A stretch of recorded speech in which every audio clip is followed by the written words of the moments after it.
ഇനി നിങ്ങൾ മാറി ചിന്തിക്കില്ല. ചുരുങ്ങിയ സമയത്തിനുള്ളിൽ മുടങ്ങിയ ഡിഗ്രി പഠനം വീട്ടിലിരുന്നോ ജോലി ചെയ്തുകൊണ്ടോ പൂർത്തിയാക്കാം. Bass study സെന്ററിലൂടെ BA, BCom, BBA, PSW എന്നീ ഡിഗ്രി കോഴ്സുകൾ അംഗീകൃത യൂണിവേഴ്സിറ്റിയിൽ നിന്നും ഓൺലൈനായി പഠിച്ചുകൊണ്ട് നിങ്ങളുടെ ഭാവി ഇപ്പോൾ തന്നെ സുരക്ഷിതമാക്കൂ.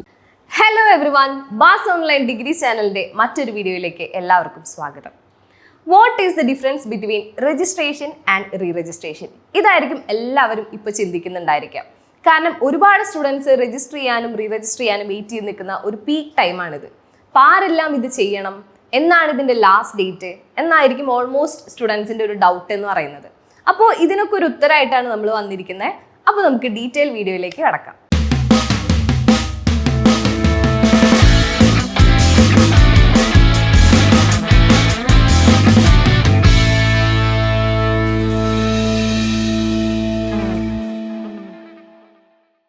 അപ്പോൾ ഫസ്റ്റ് നമ്മൾ ഡിസ്കസ് ചെയ്യാൻ പോകുന്നത് what is the difference between registration and re registration എന്നുള്ളതാണ്.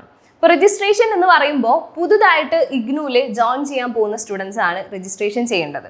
ഇപ്പോൾ ഒരുപാട് അപ്ഡേറ്റ് ഈ കാര്യങ്ങളിൽ ഇഗ്നു കൊണ്ടുവന്നിട്ടുണ്ട്. നമുക്കറിയാം ABC ID, DEB ID ഇതൊക്കെ വളരെ കമ്പൽസറി ആയിട്ട് സ്റ്റുഡൻറ്റ് ക്രിയേറ്റ് ചെയ്തിട്ട് വേണം രജിസ്റ്റർ ചെയ്യുമ്പോൾ ചെയ്യാൻ വേണ്ടിയിട്ട്. കഴിഞ്ഞ വർഷമൊന്നും ഈ ഐഡികൾ വളരെ ഇമ്പോർട്ടൻ്റ് ആയിട്ടുള്ള ഒരു കാര്യമായിരുന്നില്ല.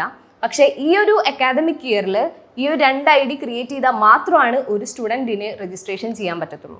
അപ്പോൾ ഇത് ചെയ്യുമ്പോൾ നിങ്ങൾ ശ്രദ്ധിക്കേണ്ട ഒരു കാര്യം എന്ന് പറയുന്നത് നിങ്ങളുടെ ഡോക്യുമെൻറ്റ്സ് വളരെ ക്ലിയർ ആയിരിക്കണം.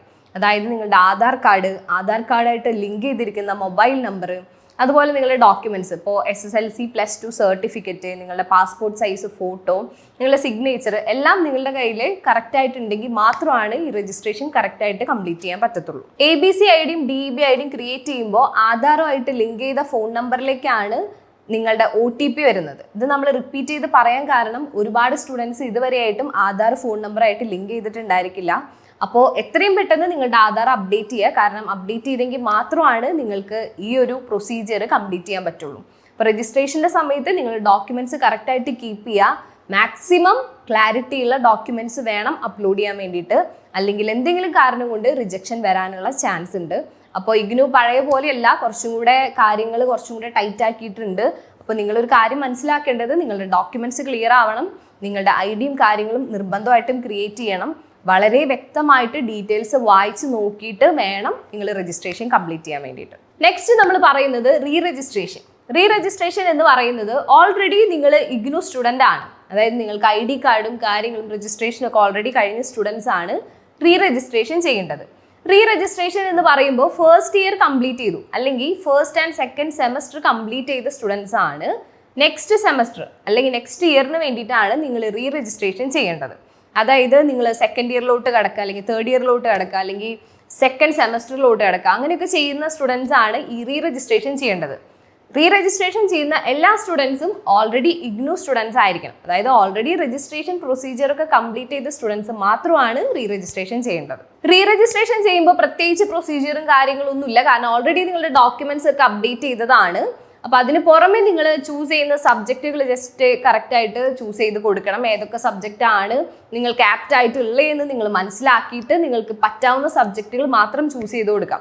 ഒരുപാട് ബുദ്ധിമുട്ടുള്ള സബ്ജക്റ്റുകൾ നിങ്ങൾക്ക് ബുദ്ധിമുട്ടാണ് പഠിക്കാനെങ്കിൽ അത് ഒഴിവാക്കുക. നിങ്ങൾക്ക് പറ്റുന്ന കോർ പേപ്പേഴ്സും കാര്യങ്ങളൊക്കെ ചൂസ് ചെയ്യാൻ ശ്രമിക്കണം. അപ്പോൾ ആരൊക്കെയാണ് രജിസ്ട്രേഷനും റീ രജിസ്ട്രേഷനും ചെയ്യേണ്ടത്, അതിന് എന്തൊക്കെ പ്രൊസീജിയർ ആണുള്ളത്, അത് എങ്ങനെയൊക്കെ ചെയ്യണം എന്നുള്ളത് നിങ്ങൾക്ക് വ്യക്തമായിട്ടുണ്ടാവും എന്ന് വിചാരിക്കുന്നു. നെക്സ്റ്റ് എന്ന് പറയുന്നത് ഇതിൻ്റെ ലാസ്റ്റ് ഡേറ്റ് എന്നാണ് ഇഗ്നു യൂണിവേഴ്സിറ്റി ഇതിൻ്റെ ലാസ്റ്റ് ഡേറ്റ് ഇതുവരെ അപ്ഡേറ്റ് ചെയ്തിരിക്കുന്നത് എന്നായിരിക്കും അടുത്തൊരു നിങ്ങളുടെ ഡൗട്ട്.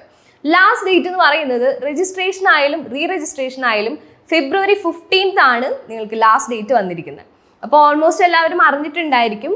എന്നിരുന്നാൽ കൂടെ നിങ്ങൾ ശ്രദ്ധിക്കേണ്ട ഒരു കാര്യം എന്ന് പറയുന്നത് ഒരിക്കലും നിങ്ങൾ ലാസ്റ്റ് മൊമെൻറ്റ്, അതായത് ലാസ്റ്റ് ഡേറ്റിലേക്ക് നിങ്ങൾ വെയിറ്റ് ചെയ്യരുത്. കാരണം ഒരുപാട് സൈറ്റ് ഇഷ്യൂസ് നമ്മൾ ഫേസ് ചെയ്യുന്നതാണ്. ഇപ്പം എല്ലാം ഓൺലൈൻ ആയതുകൊണ്ട് തന്നെ നമുക്ക് സൈറ്റ് ഇഷ്യൂ ഉണ്ടായിരിക്കാം. ഇപ്പോൾ നിങ്ങൾ പേഴ്സണലി ചെയ്യുന്നവരാണെങ്കിൽ നെറ്റ് ഇഷ്യൂ ഒക്കെ ഉണ്ടായിരിക്കും. അപ്പോൾ അത് കാരണം നിങ്ങൾക്കത് ബുദ്ധിമുട്ടാവും. അപ്പോൾ ലാസ്റ്റ് മൊമെൻറ്റിലേക്ക് വെക്കരുത്. ഒരു 13th ആകുമ്പോഴേക്കും ഇത് ചെയ്യാനുള്ളവർ മാക്സിമം കംപ്ലീറ്റ് ചെയ്യുക. ലാസ്റ്റ് മൊമെൻറ്റിലാവുമ്പോൾ നിങ്ങൾ പേയ്മെൻ്റ് എങ്ങാനും നടത്തുകയാണെങ്കിൽ അത് ബ്ലോക്ക് ആവാനും ഡിലേ ആവാനും ഒക്കെ ചാൻസ് കൂടുതലാണ്. അപ്പോൾ ഒരിക്കലും ലാസ്റ്റ് ഡേറ്റിലേക്ക് വെക്കാതെ നേരത്തെ തന്നെ നിങ്ങൾ, അതായത് 15ാം തീയതി എന്ന് പറയുമ്പോൾ ഒരു 13ാം തീയതിക്കുള്ളിൽ തന്നെ മാക്സിമം കംപ്ലീറ്റ് ചെയ്യാൻ നോക്കണം. അപ്പോൾ ഇതൊക്കെയാണ് നിങ്ങൾ മെയിനായിട്ട് ശ്രദ്ധിക്കേണ്ട കാര്യങ്ങൾ.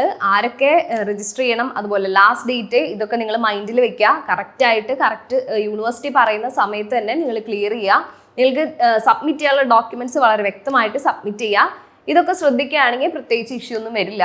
ഇനി കൂടുതൽ എന്തെങ്കിലും അറിയാനുണ്ട്, നിങ്ങൾക്ക് ഡൗട്ട് ഉണ്ടെങ്കിൽ താഴെ കമൻറ്റ് ചെയ്യുക. കൂടുതൽ ഡീറ്റെയിൽ ആയിട്ട് നമുക്ക് മറ്റൊരു വീഡിയോയിൽ കാണാം. Anyway, thank you.